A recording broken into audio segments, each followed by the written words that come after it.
सवाल पूछा जाता है कि आप अपने बेटे असद के जनाजे में क्यों नहीं गए। अतीक की ओर से जवाब आता है, अब नहीं गए तो नहीं गए।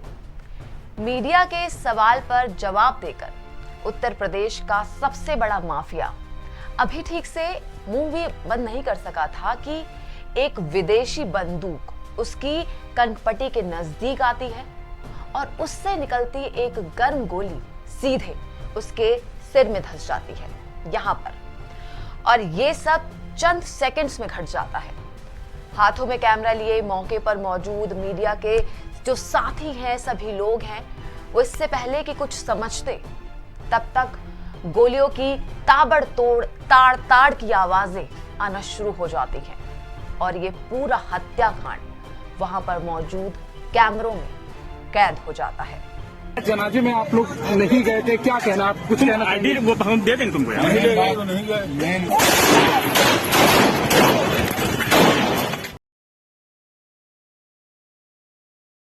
साल 1979 का दौर था। उस वक्त इलाहाबाद के चकिया मोहल्ले में फिरोज अहमद नाम के एक शख्स हुआ करते थे। वो तांगा चलाकर अपने परिवार का खर्चा चलाते थे।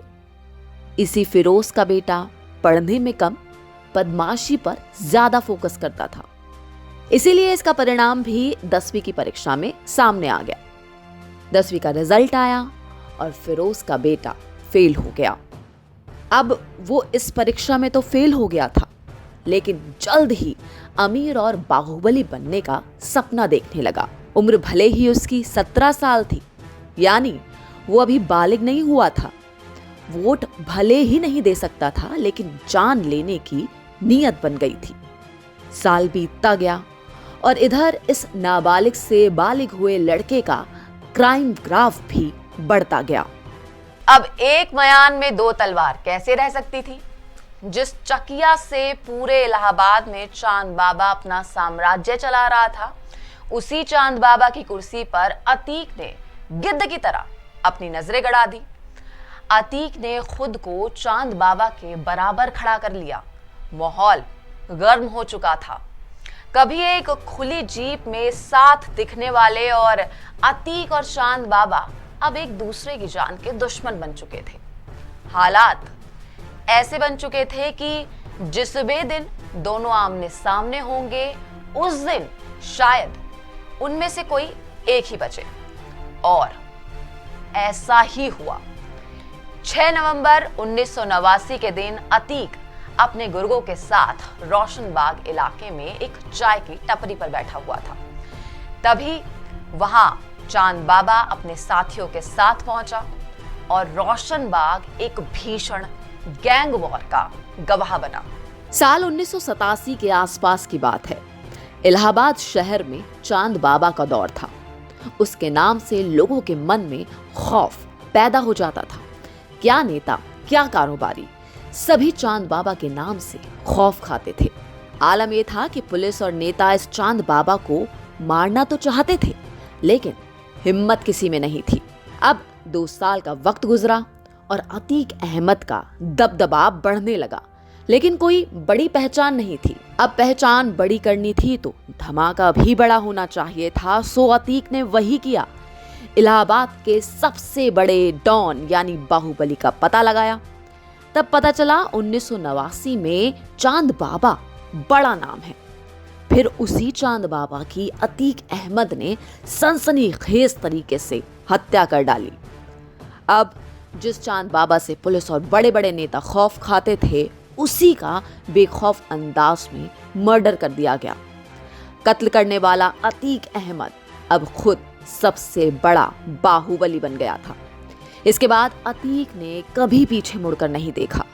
साल बदलते गए और बड़े बड़े नाम उसकी क्राइम लिस्ट में जुड़ते गए। साल 2002 में नस्सन की हत्या, साल 2004 में देश के जाने माने बीजेपी नेता और मंत्री रह चुके मुरली मनोहर जोशी के सबसे करीबी नेता अशरफ की हत्या, फिर 2005 में नए नए विधायक बने राजूपाल की हत्या कराकर अतीक अहमद यूपी की सियासत से लेकर जुर्म की दुनिया में छा गया। जुर्म की दुनिया से सियासत में कदम रखने की अतीक अहमद की बड़ी कहानी है। 1989 में चांद बाबा की हत्या से जब पुलिस और बड़े बड़े नेता में खौफ पैदा हो गया तो आम जनता क्या चीज थी।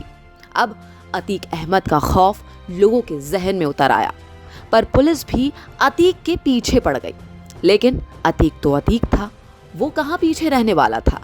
अब एक कदम और आगे बढ़कर वो सियासत की दहलीज पर पहुंचने में जुट गया। लेकिन वो सियासत के गलियारों में घूमने की जगह सीधे मंजिल पर चढ़ने की चाहत रखने वालों में था। इसीलिए साल 1989 में ही उसने राजनीति में जोरदार एंट्री की। इलाहाबाद की पश्चिमी सीट से विधायकी का चुनाव वो लड़ता है, वो भी निर्दलीय। लेकिन वो सियासत के गलियारों में घूमने की जगह सीधे मंजिल पर चढ़ने की चाहत रखने वालों में था। इसलिए साल 1989 में ही उसने राजनीति में जोरदार एंट्री की। इलाहाबाद की पश्चिमी सीट से विधायकी का चुनाव वो लड़ता है, वो भी निर्दलीय, क्योंकि वो जानता था कि उसे किसी पार्टी की जरूरत नहीं। मेरे नाम का सिक्का अब चल चुका है, बस इंतजार उस वक्त का है जब ऐलान हो हमारी जीत का, और वो दिन भी आ गया। अब अतीक अहमद की जीत पर मोहर लगी। बाकायदा चुनाव अधिकारी ने ऐलान किया, अतीक अहमद भारी अंतर से चुनाव जीता। फिर जिले के डीएम ने शपथ दिलवाई। अब कल तक गैंगस्टर मर्डर केस में पुलिस के लिए नाक में दम करने वाला अतीक अब विधायक बन चुका था। इस जीत के बाद अपराधी का राजनीतिकरण तेजी से हुआ। एक राजनीति पार्टी ने अतीक का जोरदार स्वागत किया। अतीक ने अब समाजवादी पार्टी का दामन पकड़ लिया, फिर अपना दल में आ गया। अतीक लगातार 5 बार विधायकी का चुनाव जीता। अब कद बढ़ गया था, इसलिए विधायकी छोड़ संसद में जाने का फैसला किया। फूलपुर संसदीय सीट से चुनाव लड़ा और जीता भी। राजनीति के सफर में एक बड़ा मोड़ तब आया जब सांसद बनने के बाद विधायकी वाली सीट खाली हुई। वो साल था 2004। इसी साल सांसद बनने के बाद अतीक अहमद की विधायक वाली सीट खाली हुई। उस पर चुनाव होना था। अतीक को यकीन था कि उसकी छोड़ी हुई सीट पर उसका भाई ही जीतेगा। मुकाबला राजूपाल से था। बसपा से चुनाव लड़ रहे राजूपाल ने आखिर में बाजी मार ली। इस सीट पर राजूपाल जैसे नए नवेले नेता की जीत ने अतीक अहमद को अंदर से हिला दिया। उसने उस राजूपाल को जड़ से ही खत्म करने की ठान ली। फिर वो तारीख आई 25 जनवरी 2005। राजूपाल की दिन दहाड़े गोली मारकर हत्या कर दी गई। इस हत्याकांड में देवीपाल और संदीप यादव की भी मौत हो गई। इस हत्याकांड में सीधे तौर पर उस समय के सांसद अतीक अहमद और उसके भाई अशरफ का नाम सामने आया। अब अतीक अहमद का जुर्म की दुनिया में नाम और बढ़ गया, क्योंकि उसका मुकाबला करने की हिम्मत अब कोई नहीं कर सकता था। यहाँ तक कि जज भी हिम्मत नहीं जुटा पा रहे थे। वाकया है साल 2012 का। उस वक्त अतीक अहमद जेल में बंद था। चुनाव लड़ने के लिए उसने हाई कोर्ट में जमानत के लिए अर्जी दी, लेकिन उसका खौफ ऐसा था कि हाई कोर्ट के 1 या 2 नहीं बल्कि कुल 10 जज फैसला लेने से ही डर गए। इन जजों ने केस की सुनवाई से ही खुद को अलग कर लिया। अब आगे भी कुछ कम खौफ नहीं था।